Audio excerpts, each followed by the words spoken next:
आपका अभिनंदन करता हूं। इस हॉल में मौजूद सभी लोग इस देश की बड़ी बड़ी पर्सनैलिटीज हैं, शख्सियत हैं, और उन सभी ने डॉक्टर सुभाष चंद्रा की जिंदगी के किसी न किसी पड़ाव पर उन्हें करीब से देखा है, उन्हें जाना है। बहुत से लोग उनके सफर में उनके साथ चले भी हैं, कुछ थोड़ी दूर के लिए चले हैं, कुछ ज्यादा दूर तक चले हैं। आज से 46 साल पहले हरियाणा के एक छोटे से शहर हिसार से एक 20 साल का लड़का अपनी जेब में 17 रुपए लेकर निकला था। वो लड़का बहुत महत्वाकांक्षी था और आगे चलकर वही लड़का मीडिया मुगल के नाम से मशहूर हुआ, मीडिया मुगल कहलाया।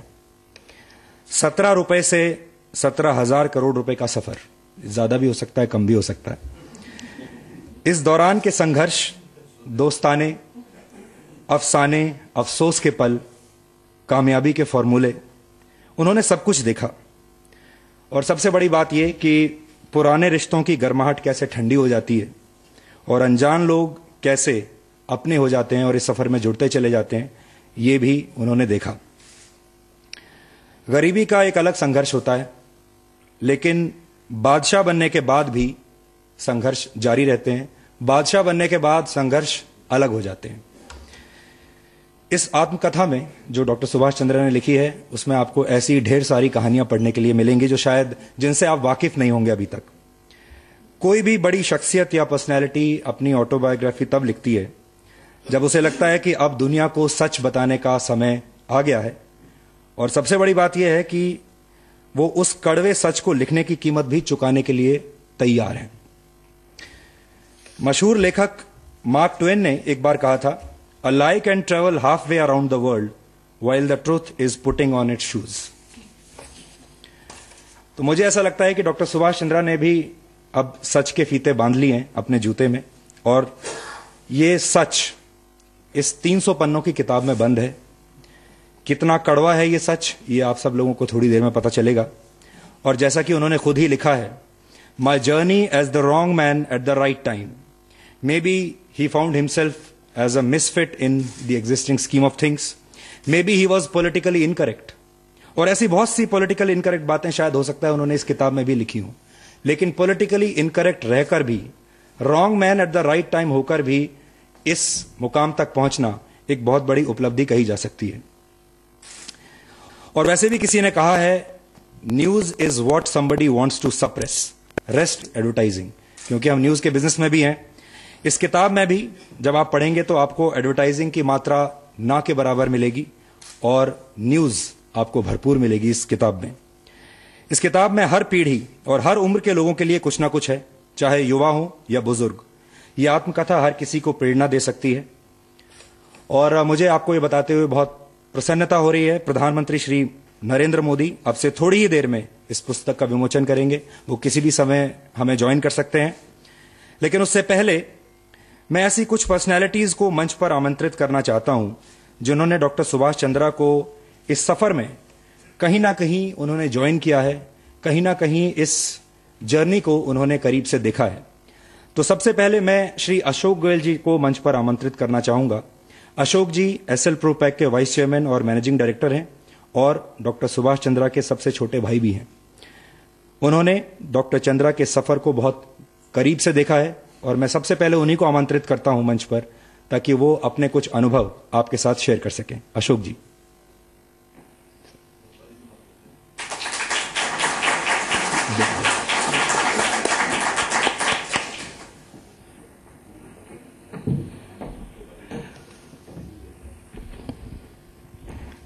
पहले मेरा आप सबको प्रणाम। मैं I'll try to speak in Hindi so that I hope everybody is okay by that.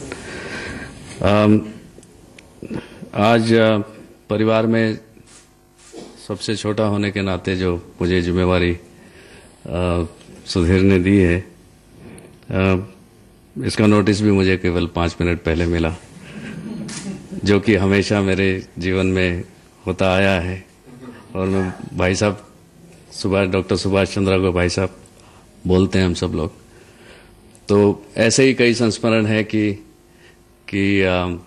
अक्सर 2 मिनट पहले बताया गया केवल आधे सेंटेंस में कि आपने इनसे जाके मिलना है, किस विषय में, क्यों, किस लिए, कुछ मालूम नहीं, that you had to figure out yourself.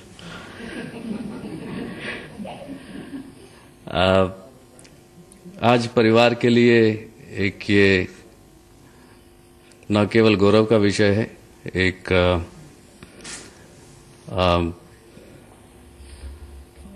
Emotional विषय भी है कि आज भाई साहब की स्वजीवनी माननीय प्रधानमंत्री जी के हाथों से इसका अवलोकन होगा।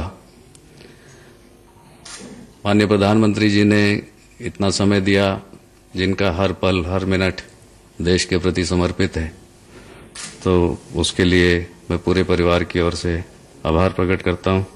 माननीय पर्रिकर जी भी आए, महेश शर्मा जी भी आए, आपका भी बहुत बहुत आभारी हूं। मैं इसी जर्नी में आप सब लोगों से मिला, ज्यादातर छोटे भाई के नाते, क्योंकि आप भाई साहब के ही मित्र थे, तो स्वाभाविक है मेरे लिए आप सब बड़े भाई रहे। मुझे याद है विजयधर जी भाई साहब, उनसे भी कभी मुलाकात, फॉर्मल इंट्रोडक्शन कभी नहीं हुई, एक्सीडेंटली उनसे मुलाकात हुई। बहुत बाद में पता चला कि क्या परिवार के साथ संबंध थे उनके। विजय दाड़ा जी भाई साहब, मुझे जब सिटी केबल की लॉन्च थी, मुझे बोला गया 1 घंटे पहले कि तुम्हारी टिकट बुक है, एयरपोर्ट से नागपुर जाना है, सिटी केबल का लॉन्च है, और उसके अलावा कुछ नहीं मालूम कहाँ जाना है, क्यों, किससे मिलना है। तो वहाँ भाई साहब से मुलाकात हुई, दादा जी से। उन्होंने जो सम्मान प्यार हमेशा दिया, आज तक देते आए। ऐसे बहुत से नाम हैं जो मैं आप सबके प्रति, रजत शर्मा जी, नेताजी, मुलायम सिंह जी, अमर सिंह जी, मुझे याद है जब आप भाई साहब को और मुझे धीरूभाई अंबानी के पास लेके गए थे। ऐसे कई संस्मरण मैं बता सकता हूं। रंजन है, अशोक कुरियन है।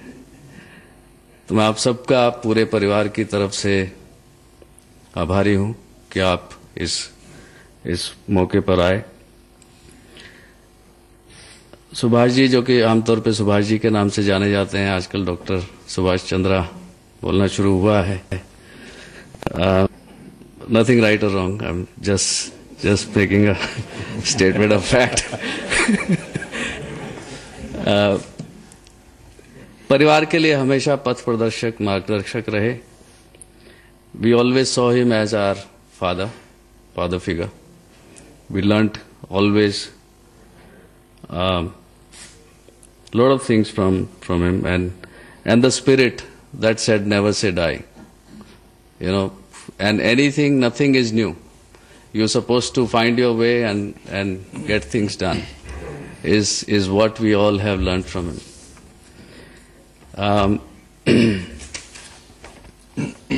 So in such a situation, you end up learning lots and lots of things which you never even dreamt of. मैं मुंबई आया तो माननीय सुशील जी शिंदे जी, उनका मार्गदर्शन मुझे मिला। ऑफ कोर्स मेरे लिए वापस भाई साहब ही थे वो भी।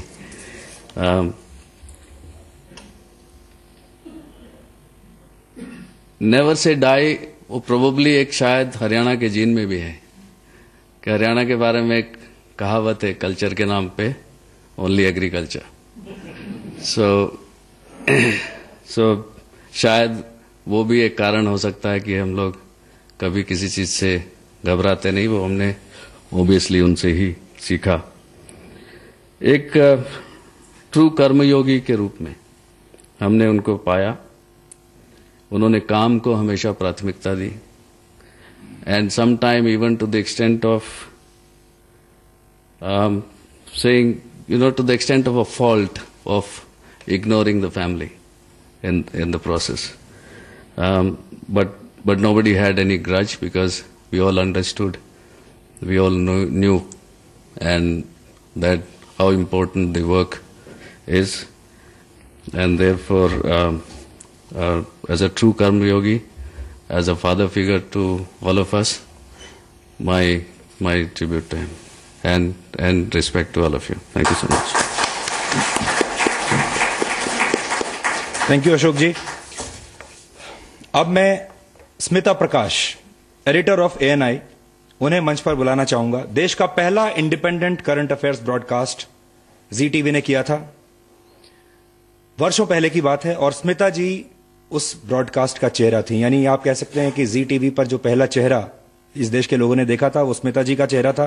घूमता आईना प्रोग्राम उस वक्त शुरू हुआ था और उनकी बहुत ही खास यादें हैं क्योंकि उस वक्त तक प्राइवेट ब्रॉडकास्टिंग इस देश में किसी ने देखी नहीं थी. बिल्कुल एक नया कॉन्सेप्ट था जिसने इस देश में टीवी मीडिया सिनेरियो को बिल्कुल ट्रांसफॉर्म कर दिया. It was a landmark. Smita ji, आप अपनी कुछ यादें शेयर कर सकती हैं. Will keep it very short and crisp.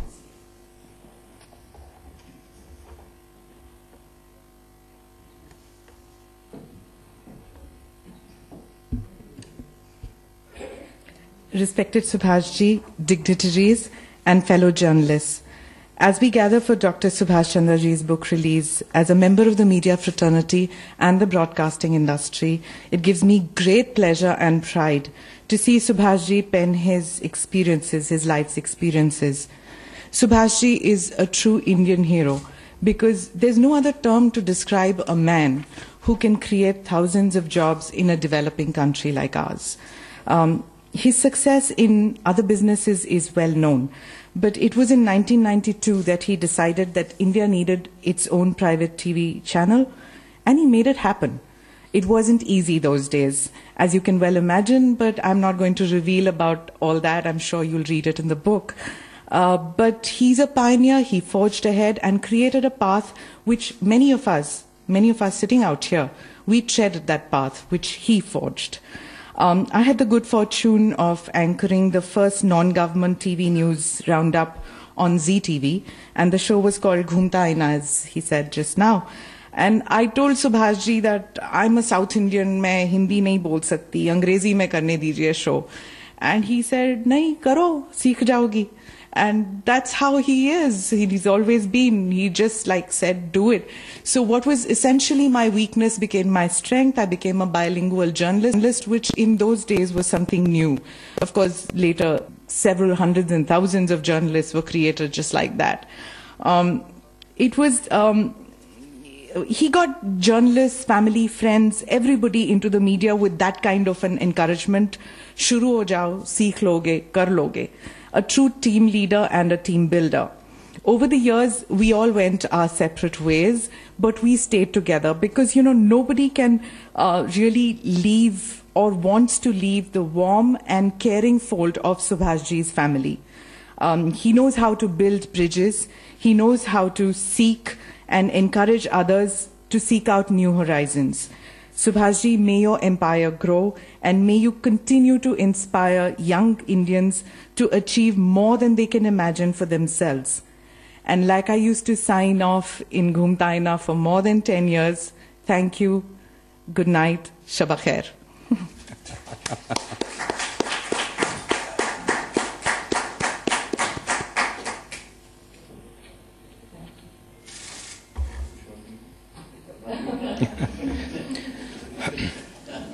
आगे बढ़ने से पहले हमारे पास कुछ संदेश भी आए हुए हैं. बहुत सारी ऐसी पर्सनैलिटीज थी जो कि आज यहां आना चाहती थी लेकिन किसी कारणवश वो नहीं आ पाए, लेकिन उन्होंने अपने संदेश भेजे हैं. एक ऐसा ही संदेश मेरे पास आया है ममता जी का, ममता बनर्जी जो कि मुख्यमंत्री हैं पश्चिम बंगाल की. वो मैं आपके लिए पढ़कर सुना देता हूं. उन्होंने लिखा है, dear doctor Subhash Chandra ji, thank you so much for your participation in the Bengal Global Business Summit 2016 and your inspiring address in the inaugural session. I recall that you had mentioned to me regarding release ceremony of your autobiography on 20th January. I extend my heartiest greetings and best wishes for the program. With regards, Mamta Banerjee. अब मैं भारत के रक्षा मंत्री श्री मनोहर पर्रिकर जी को एक surprise देना चाहता हूं और वो सरप्राइज यही है कि सर आपको 2 मिनट यहां बोलना होगा. यहाँ आने से पहले मैं डॉक्टर सुभाष चंद्रा से आपके रिश्ते के बारे में पूछ रहा था, तो जो रिसर्च मैंने किया मुझे पता चला डॉक्टर सुभाष चंद्रा सन 2000 में मनोहर पर्रिकर जी से पहली बार मिले थे जब वो गोवा के मुख्यमंत्री थे. मनोहर पर्रिकर जी की सादगी और ईमानदारी ये डॉक्टर चंद्रा को काफी प्रभावित करती है। और मनोहर पारिकर जी मुख्यमंत्री रहते हुए इकोनॉमी क्लास में ट्रैवल करते थे, स्कूटर पर अपने दफ्तर जाते थे। ये बात डॉक्टर चंद्रा ने मुझे कहा कि उन्हें बहुत पसंद आई, ये अंदाज उन्हें बहुत पसंद आया और इसी अंदाज के वो कायल हुए और तब से अब तक ये दोनों ही लोग लगातार संपर्क में हैं। पारिकर जी, some words from you.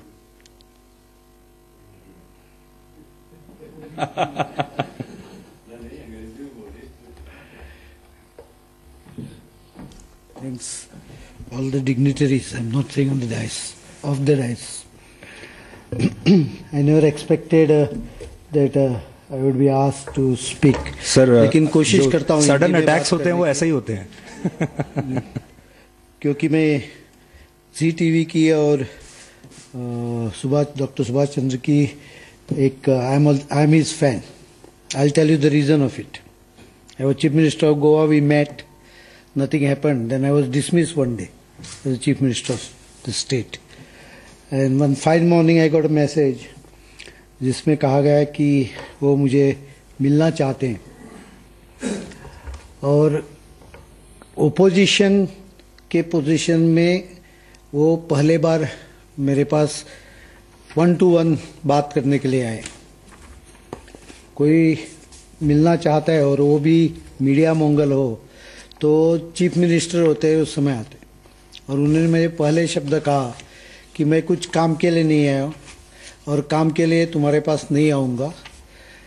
आया हूँ जब कभी जरूरत पड़े. मतलब पॉलिटिशियन समझ जाता है ब्रैकेट में इलेक्शन. उस समय कभी भी तुम आ सकते हो मेरे पास और मेरा दरवाजा खुला रहेगा, समर्थन खुला रहेगा. और मुझे गर्व है और आनंद है कि और उन्होंने और एक ऐड कर दिया है, मैं गोवा में कुछ बिजनेस करना नहीं चाहता हूँ. तो ये रिश्ता या जो मैं अप्रोच हो रहा हूँ वो केवल गोवा के लिए है. क्योंकि छुट्टी में मैं कभी आता हूँ, तुम्हारे काल में जो डेवलपमेंट हुआ, स्वच्छ गोवा हो गया, वो मुझे अच्छा लग गया और लगता है कि ऐसा एक हॉलिडे डेस्टिनेशन ऐसा ही रह जाए. इसके लिए तुम्हारे जैसे पॉलिटिशियन यहाँ रूल करने चाहिए. और उन्होंने अपना शब्द खरा किया. जब मदद चाहिए हम लोग उनके पास गए और उन्होंने कभी खाली हाथ नहीं भेजा, विदाउट एनी एक्सपेक्टेशन. वैसे तो मैं किसी के पास गया तो भी मैं डेंजरस आदमी हूँ. पैसा तो मांगता हूँ, काम करने की गारंटी कुछ देता नहीं. लेकिन एक गारंटी ऑलवेज दी है कि अगर जस्टिस देना हो, अन्याय हुआ है या लीगली आपको अगर कुछ मिलना है तो ऑटोमेटिक मिल जाएगा. उसके लिए आपने कुछ मदद भी न की तो चलेगी. लेकिन he is a friend, I call him a friend who stood in times of difficulty without expectations and never he has ever requested. मुझे कभी उन्होंने गलत काम या कुछ काम ही लेके नहीं आए. मुझे लगता है ऐसे भी रहने चाहिए जो अच्छे पॉलिटिशियन को. मैं खुद को अच्छा समझता हूँ. आप लोगों ने बताना होगा, लेकिन मैं तो समझता हूँ, कोशिश करता हूँ अच्छा रहने की. तो ऐसे लोग अगर पॉलिटिक्स में टिके रहें तो मुझे लगता है ऐसे कई लोगों को आपने मदद की होगी. और मुझे गर्व है ऐसे दोस्ती पर. और उनका गाइडेंस भी काफ़ी बार मिला है, ऐसे मिलते रहे. और जैसे आपने कहा कि पुस्तक लिखने के लिए इनिंग क्लोज करने के पहले it's like for a batsman telling his weaknesses to the bowler when he is playing with confidence that he can still with those weakness, overcome the weakness and hit him for sixer. I think you will hit the sixer even in the balance after this book. Thank you. Thank you so much, sir. Thank you.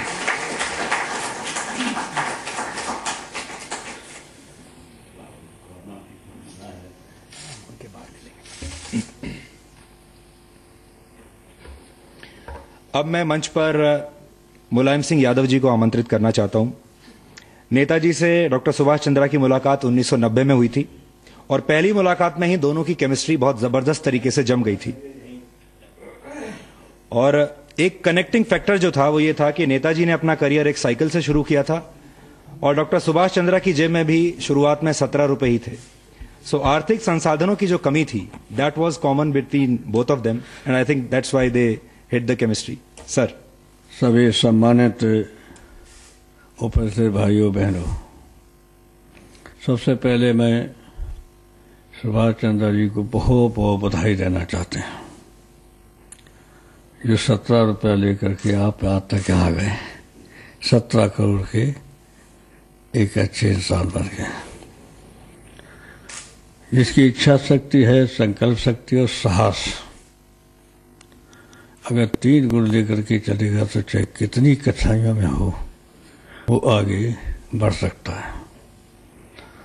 किसी को अनुभव हो न हो, मेरे जैसे लोगों को तो अनुभव है, वो अच्छी तरह से स्वयं भी जानते हैं जिनके संबंध में हम स्वागत करते हैं।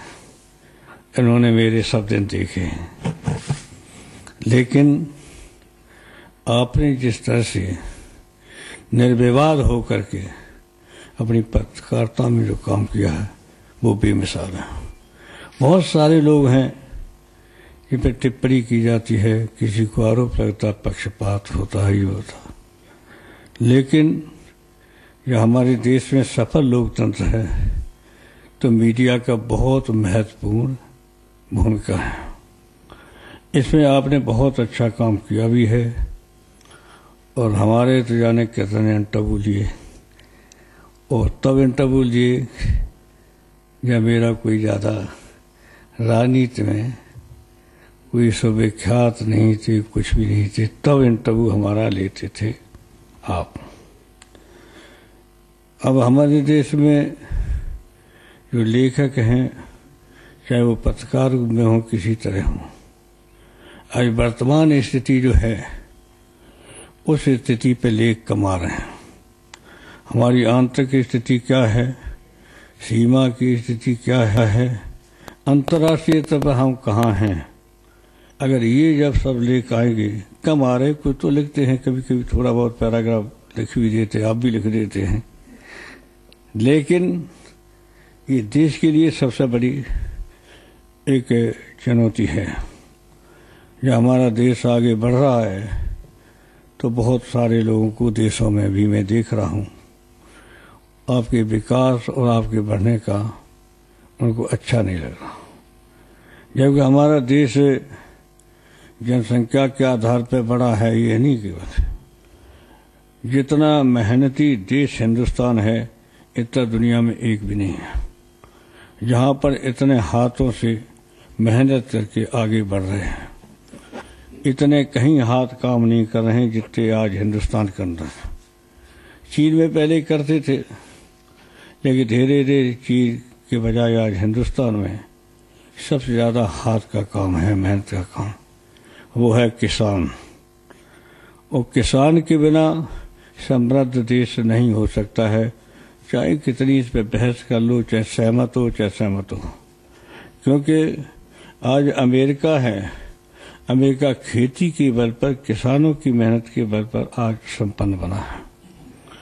तो इस मामले में मैंने देखा कि हमेशा सुभाष जी ने इस पर सवाल भी पूछे हैं, लेख भी लिखे हैं और काम भी किया है।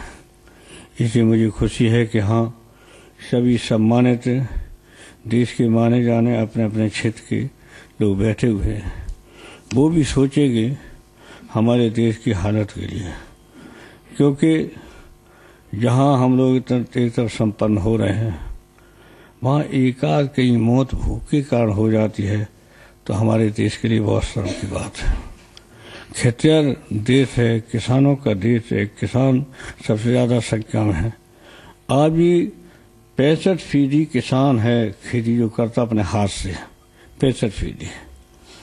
अब उसकी तरफ अगर आपका ध्यान तो क्या है, कई बार मैंने देखा है लेख लिखे हैं, लेकिन हम सब लोग बैठे हैं और आप सब बड़े लोग हमारे हैं, हमसे बहुत बड़े लोग हैं, क्योंकि लिखने में, पढ़ने में, समझ में, दुनिया के दौरे करने में, सब में आपको बहुत अनुभव हुआ होगा। इसलिए आज इसी अवसर पर जहां बधाई देते हैं शिवाजी को कि वो कहां से कहां पहुंचे हैं, इसी तरह से हम सब मिल करके देश को कहीं न कहीं पहुंचाने का काम करें, यही संकल्प लें। यही मेरा आज आप सबसे है एक प्रार्थना है, निवेदन है, और यही मेरा कहना है। Thank you so much sir, thank you.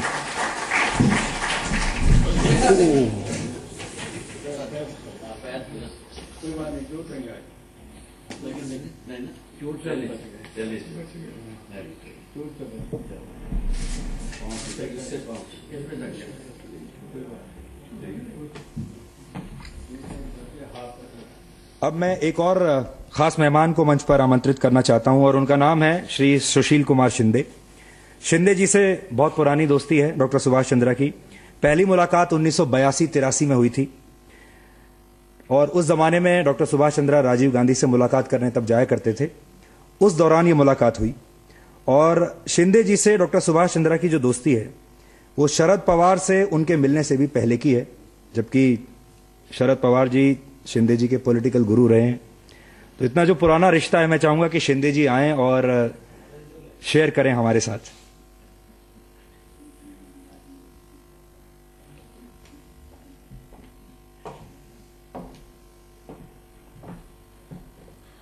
देवी और सज्जनों, ये बहुत लंबा सफर है हम दोनों का।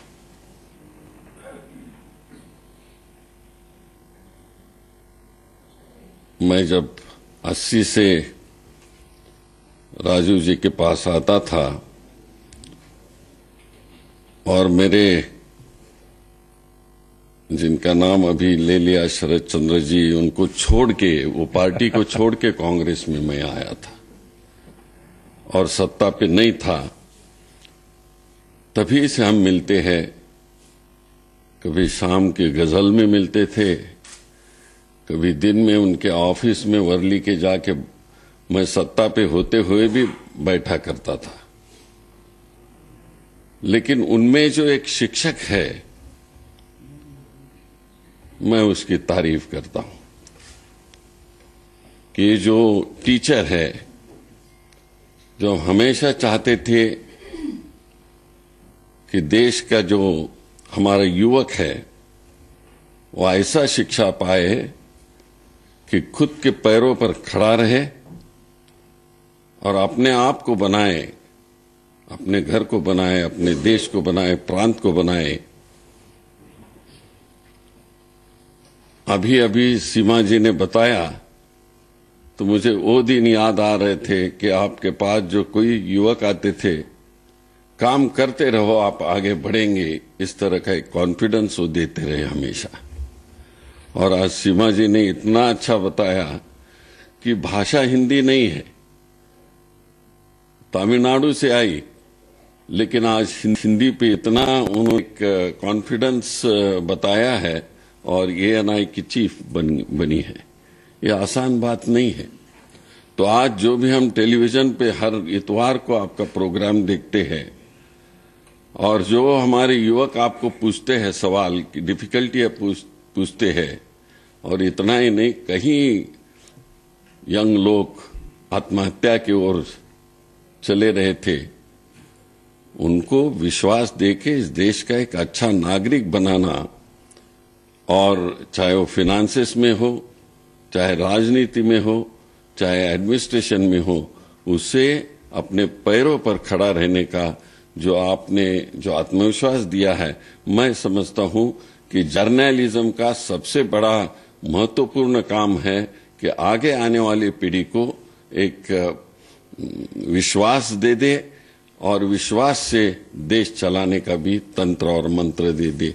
यही सुभाष जी ने किया। डॉक्टर सुभाष जी आज इतने बड़े हो गए हैं, लेकिन पुराने दोस्तों को नहीं भूले हैं। मैं देखता हूं यहाँ, चाहे वो गरीब हो चाहे रईस हो, उसको भूले नहीं है। यही आपके साथ जिंदगी भर रहे, यही मैं प्रार्थना करता हूं और आपके बायोग्राफी के लिए, ऑटोबायोग्राफी के लिए अभिनंदन करता हूं, स्वागत करता हूं। जय Hind. Thank you sir, thank you so much.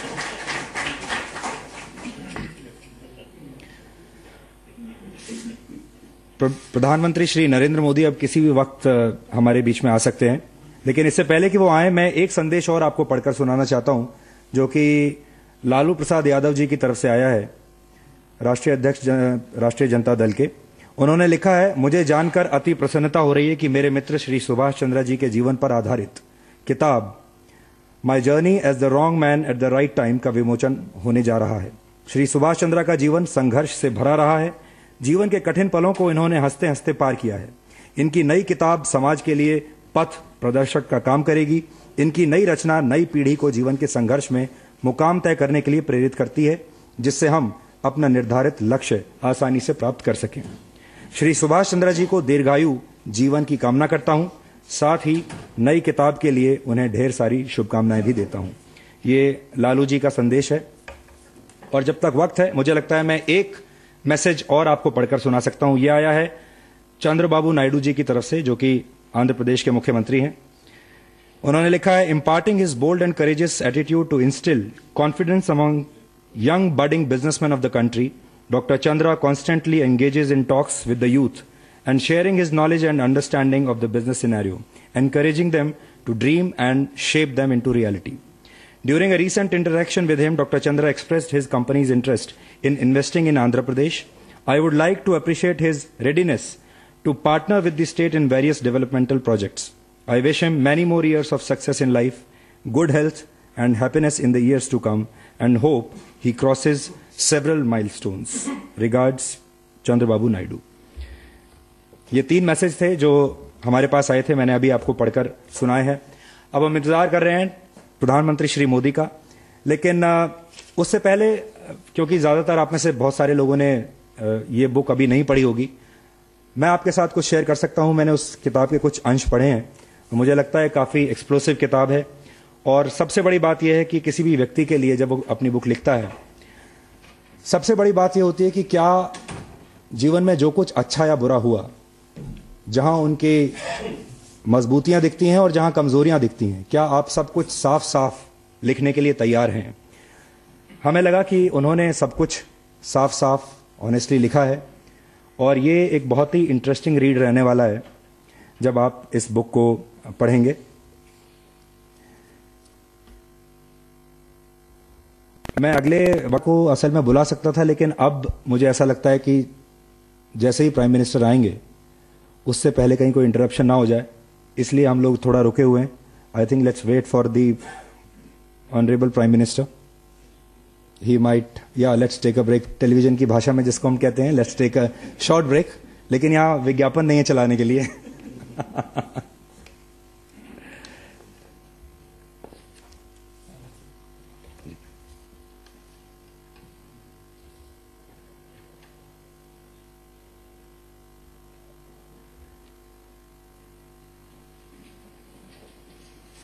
So we are all set. Welcome Honorable Prime Minister Shri Narendra Modi.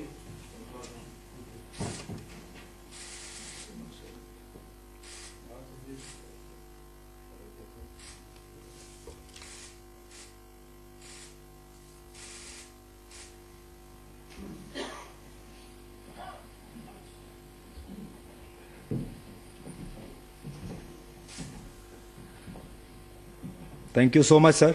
अब मैं डॉक्टर सुभाष चंद्रा से गुजारिश करूंगा वो सर का स्वागत भी करें और एक welcome speech doctor Subhash Chandra की तरफ से।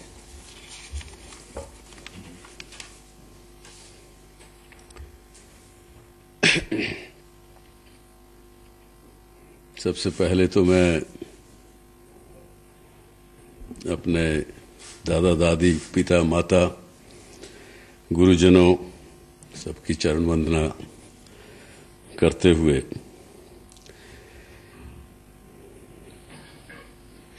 जिनके आशीर्वाद से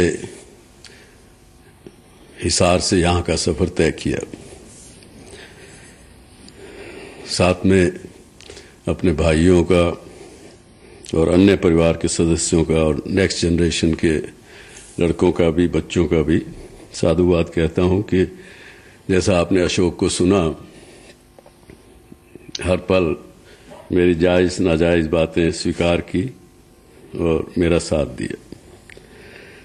ऐसे तो बहुत से दोस्तों ने जिंदगी में मेरे साथ कदम मिला के चले, सहायता की। तो कुछ लोगों का नाम यहाँ लेना आज आवश्यक होगा जो कि यहाँ आज मौजूद हैं। 1974 में पुरुषोत्तम जी गुप्ता, उन्होंने मुझे प्लास्टिक, पॉलिथीन, ये वो सब चीज़ों से जानकारी कराई, अवगत कराया। विजयधर जी, जिन्होंने बड़े मुश्किल समय में मुझे नेविगेट करते हुए एक सारथी के रूप में मेरे साथ रहे। राजेंद्र मित्तल जी ने अहम भूमिका मेरे आगे बढ़ने में बढ़ाई। इसके अलावा गुलशन सचदेवा, रंजन आइजैक, अशोक कुरियन, रजत शर्मा, रवि प्रकाश आज TV9 के मैनेजिंग एडिटर हैं, विजय जिंदल, प्रदीप गुहा, किसी न किसी रूप से मेरी इस जर्नी में साथ में रहे। कृष्णा अय्यर ने एक सच्चे प्रोफेशनल के रूप में अपना किरदार निभाया। और संजीव और स्मिता प्रकाश की तो बात आप पहले सुन चुके हैं कि न्यूज़ क्या होती है, इसके बारे में मुझे भी सीखा और मेरे से सीखा भी और मुझे सिखाया भी। जीवन में बहुत से राजनेताओं से मिलने का और वार्तालाप करने का अवसर मिला। लगभग वो सभी राजनीतिक दलों से हैं जिनसे मेरी मित्रता रही और आगे भी रहेगी। कुछ लोगों को आपने सुना है, इसके अलावा भी जो लोग यहाँ नहीं हैं, आज आ पाए किसी कारण से, सीताराम येचुरी हैं, ममता बनर्जी हैं, मायावती जी हैं, सबसे मेरे संबंध जब से मिले लंबे समय से चल रहे हैं।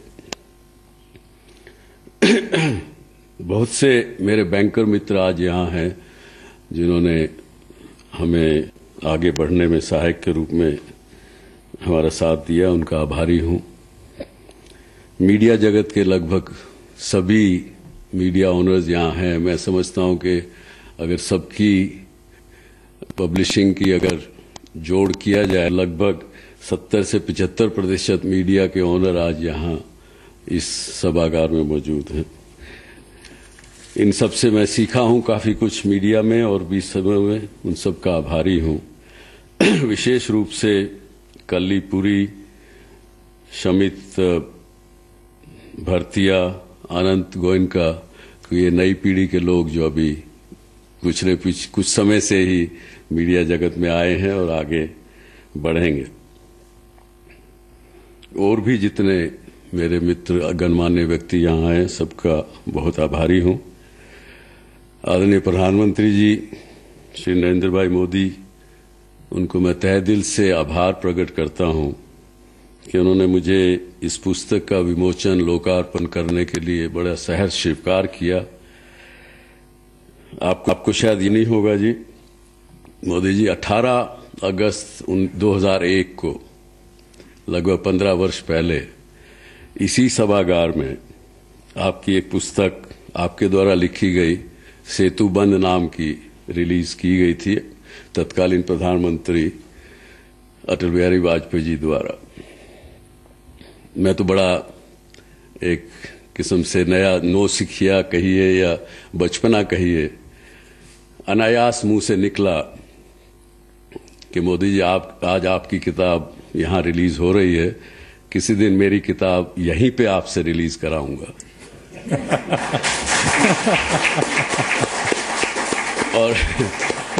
और उस समय आपने स्वाभाविक रूप से कभी ऐसा ये मन में नहीं आया होगा, लेकिन थोड़ा सा बोले, सुभाष बाबू मजाक अच्छा कर लेते हो। बस इतनी बात कही। तो बहुत बहुत आभारी हूं आपकी सहजता के लिए, और मेरा पूरा परिवार आपका आभारी है। सिर्फ एक दो बातें पुस्तक के बारे में, अपने बारे में। 6 वर्ष की उम्र में पिताजी से फिएट गाड़ी की डिमांड की। रात को सोने से पहले फिएट 16,000 रुपए की आती थी, तो शायद मुझे कहा कि इतने रुपए हैं, वो उन्होंने बिस्तर के नीचे रखे तो सोया।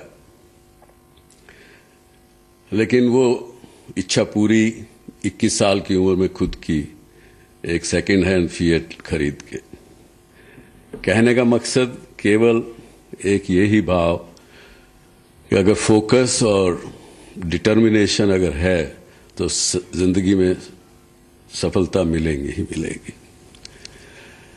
अब इस समय में आके काफी कुछ बिजनेस को छोड़ा है, भाइयों ने बेटों ने संभाला है, अपना समय और अच्छे कामों में लगा रहे हैं। पैसा कमाने से ज्यादा अच्छे काम जो हैं उनमें लगाना है।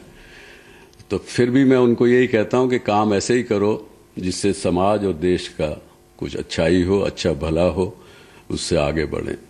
इसके साथ आप सब लोग यहाँ आए, उसके लिए मैं बहुत बहुत आभारी हूं। धन्यवाद। जय हिंद।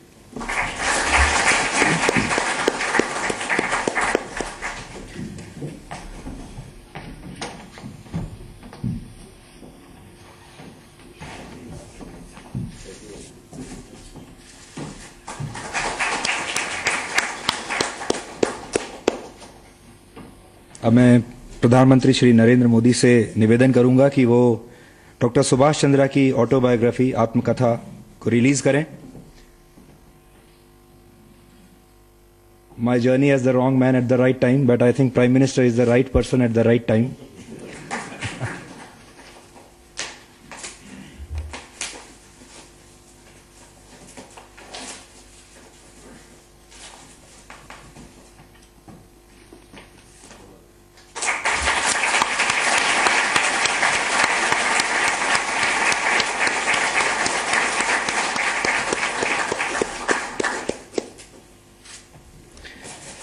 अब मैं प्रधानमंत्री श्री नरेंद्र मोदी से ये गुजारिश करूंगा कि वो आएं और अपने विचार हम सबके साथ बांटें।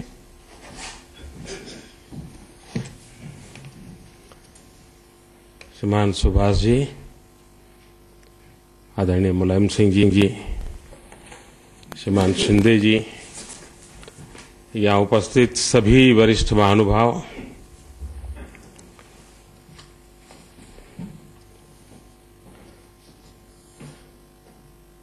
वैसे बायोग्राफी लिखना एक बहुत बड़ी हिम्मत का काम होता है, और वो भी इतना जल्दी लिखना और अधिक हिम्मत का काम होता है। क्योंकि हो सकता है कुछ लोगों के नाम छूट जाएं तो वो पकड़ेंगे, क्या सुभाष बाबू कितने साल आपके साथ काम किया, आपने याद भी नहीं किया।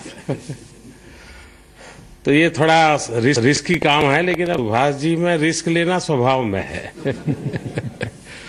और रिस्क लेने के स्वभाव के कारण ही तो वो वहां पहुंचे हैं। मैं किताब पढ़ तो नहीं पाया हूं, मुझे किताब मिल तो गई थी, लेकिन समय अभाव और आजकल शायद पढ़ना छूट गया है, वो उसके कारण भी। मेरा सुभाष जी से परिचय बहुत देर से आया, लेकिन उनके पिताजी से मेरा परिचय बहुत पहले आया। मैं हरियाणा में पार्टी का काम करता था और उनके पिताजी अग्रसेन संस्था के द्वारा एक मेडिकल कॉलेज और मेडिकल यानी हॉस्पिटल, वो सारे काम करते थे। अब मैं भी भ्रमण करता था, तो कहीं खाने का समय होता था तो उनके पिताजी के पास चला जाता था। तो वैसे ही मेरा उनसे संबंध रहा। तब तो जवाहर वगैरह बहुत छोटे थे, तो लेकिन पूरा उसी से मेरा नाता जुड़ता रहा। लेकिन तब मीडिया की दृष्टि से न मेरा कोई उनसे संपर्क आता था, लेकिन बाद में सुभाष जी से संबंध बनता गया। और एक बात इसमें है कि नहीं मुझे मालूम नहीं, लेकिन शायद बहुत कम लोगों को पता होगा, उनके द्वारा एक जो सामाजिक काम होता है, एकल विद्यालय, वन टीचर वन स्कूल, और देश में गरीब बच्चों को ट्राइबल बेल्ट में, दूर सुदूर जंगलों में ये शिक्षा का अभियान चलता है। और हैरानी होगी आपको, 52,000 एकल विद्यालय चलाते हैं। 52,000 पूरी टीम है। उस टीम के काफी सदस्यों को मैं जानता हूं। सुभाष जी उसके लिए समय देते हैं, बड़ी रुचि लेते हैं, और मेरा जब मिलना होता है तो अपनी एकल विद्यालय की एक आध बात बताने में उनको बड़ा आनंद आता है। तो ये सामाजिक जीवन के प्रति ये जो लगाव है, कुछ न कुछ समाज जीवन के लिए कुछ करने का जो इरादा है, वो अपने आप में बहुत बड़ी बात है। उन्होंने कहा पैसे तो बहुत कमा लिए, लेकिन अब सामाजिक काम करना है। लेकिन मैं देख रहा हूं वो सामाजिक शायद उनके पिताजी के स्वभाव में है। उनके पिताजी लगातार हिसार में आप देखें तो अग्रसेन समाज के नाम से कई गतिविधियां करते ही रहते हैं, नॉन स्टॉप करते ही रहते हैं। तो ये उनके परिवार के स्वभाव में है। उन्होंने कई लोगों के नाम गिनाए, इससे दोस्ती उससे दोस्ती है। कौन राजनेता है जो मीडिया वाले से दोस्ती नहीं करेगा? मर रहा है क्या उसको?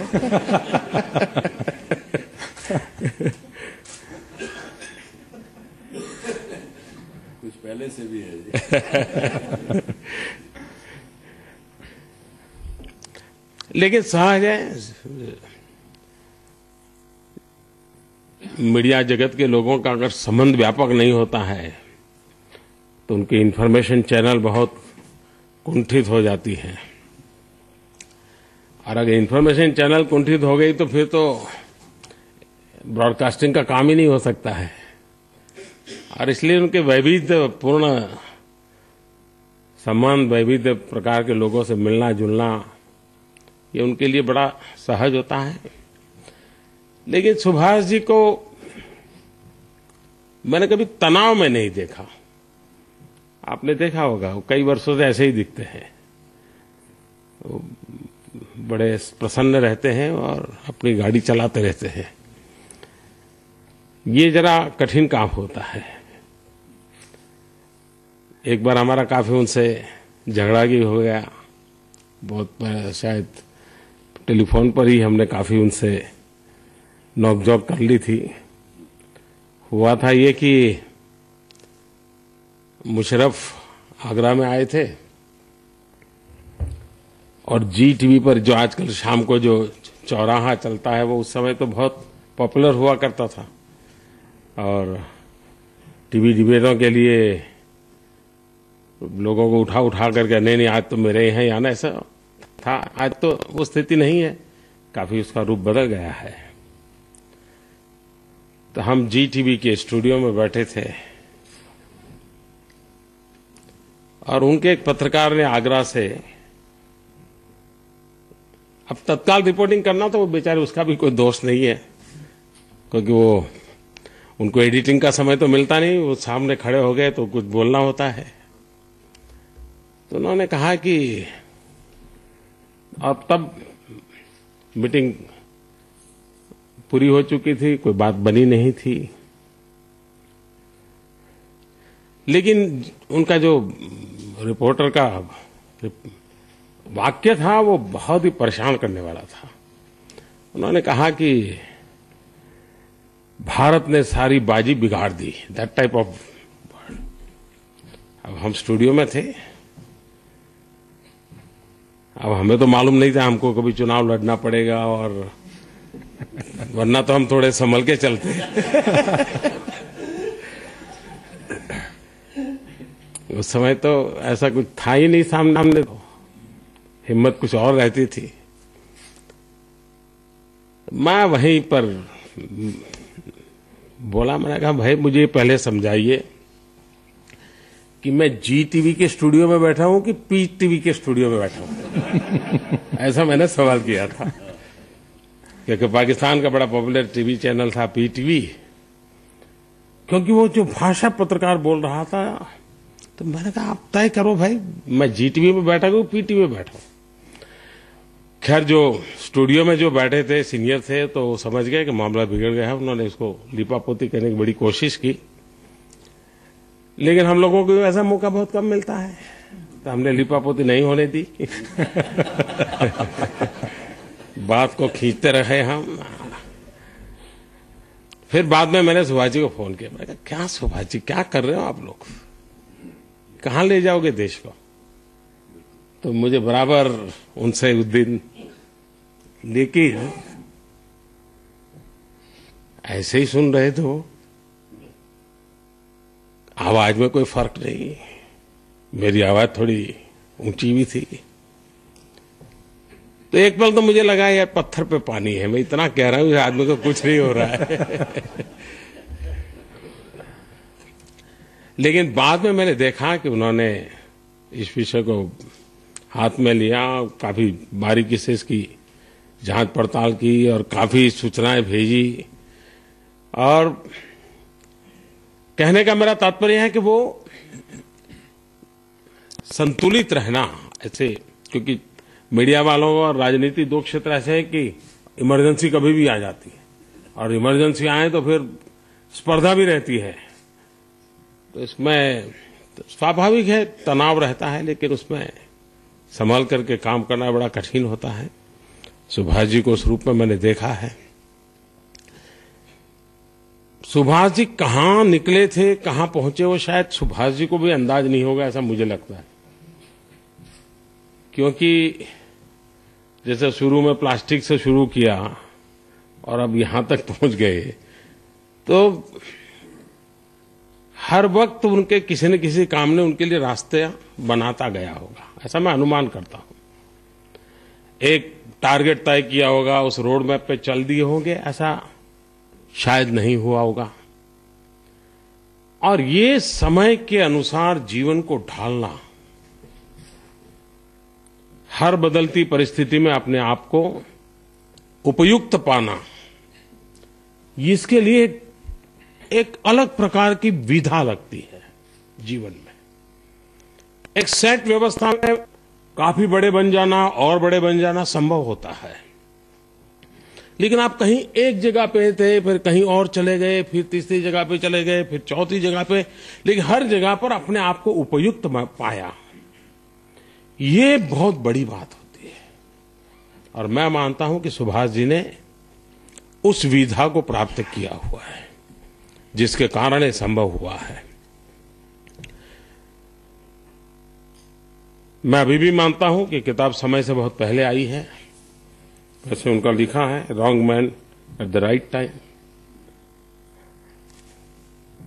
किताब राइट टाइम है कि नहीं, मेरे मन में सवाल जरूर है, क्योंकि ये चीजें बड़ी कठिन होती है जी आगे चल करके। लेकिन हम आशा करेंगे कि अब वो डायरी लिखें, आगे वाले दिनों में और अधिक बारीकियां से लोगों के सामने चीजें लाएं। मैं हमेशा स्टूडेंट्स वगैरह से जब मिलता हूं तो मैं एक बात आग्रह से कहता हूं कि आपको जो पसंद आए बायोग्राफी जरूर पढ़िए, ये मैं आग्रह करता रहता हूं। मैं ये नहीं कहता हूं कि बायोग्राफी जब पढ़ोगे वो सब बिल्कुल 100% आप जो चाहते हैं वैसा ही होगा, लेकिन बायोग्राफी से आप उस समय की हिस्ट्री से काफी निकट होते हैं, घटनाओं से काफी निकट होते हैं।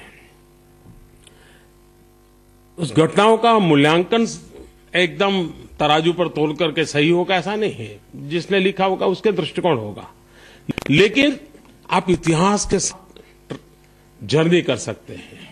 जब भी आप बायोग्राफी पढ़ते हैं तो ये एक बहुत बड़ा एहसास होता है। और इसलिए मेरा हमेशा आग्रह रहता है कि विद्यार्थी और किसी के भी हो, कलाकारों की हो, स्पोर्ट्स पर्सन की हो, साइंटिस्टों की हो, कोई भी हो, उसको पढ़ने से उस कालखंड के समझने का बड़ा अवसर मिलता है। हो सकता है ये भी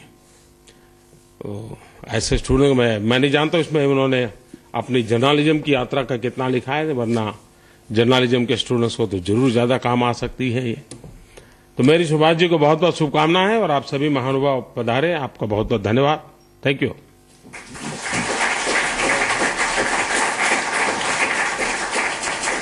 प्रधानमंत्री जी आपका बहुत बहुत धन्यवाद। और जैसा आपने कहा, हो सकता है बुक समय से पहले आ गई हो, लेकिन आजकल आपने फिल्मों में देखा होगा सीक्वल का जमाना है, तो बहुत जल्दी हो सकता है हमें एक पार्ट 2 भी पढ़ने को मिल जाए। आपका बहुत बहुत शुक्रिया। मुझे लगता है कि अगर प्रधानमंत्री जी इजाजत दें तो एक ग्रुप पिक्चर हम लोग ले सकते हैं। मैं मंच पर आमंत्रित करना चाहूंगा सब गणमान्य अतिथियों को, पारिकर जी, महेश जी, मुलायम सिंह जी, शिंदे साहब, सुरेश प्रभु जी, नजीब जंग साहब, sir, Amar Singh ji,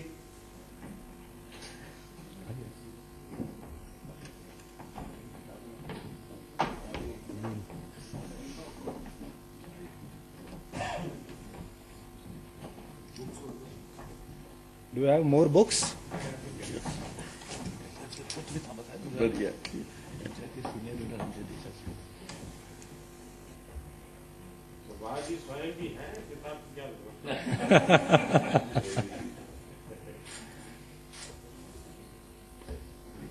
Thank you so much, sir. But sir, we will like to have one more set of pictures. Sir, one more set of pictures with the media people. मैं रजत जी से अनुरोध करूंगा, सर आप आइए। अरुण जी कृपया करके आप मंच पर आएं। कली, संजीव जी, स्मिता जी, मिस्टर गोयनका,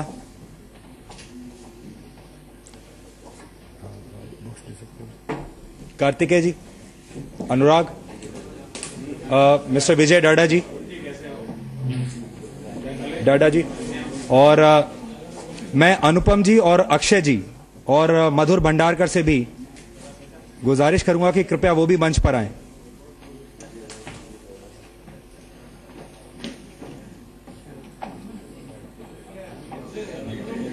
हाँ?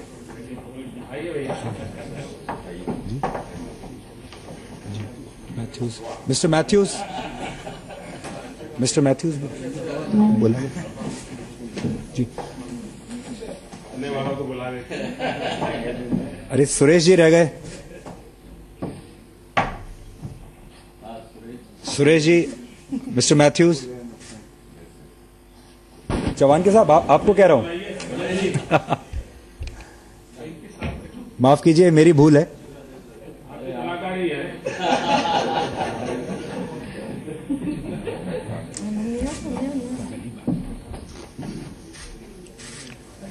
I think it makes a perfect picture frame.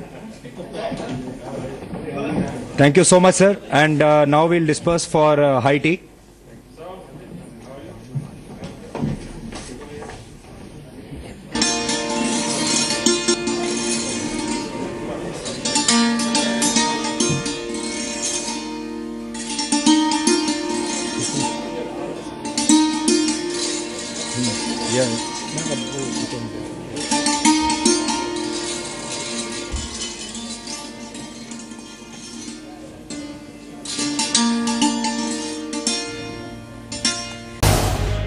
झी 24 तास रहा एक पाऊल पुढे।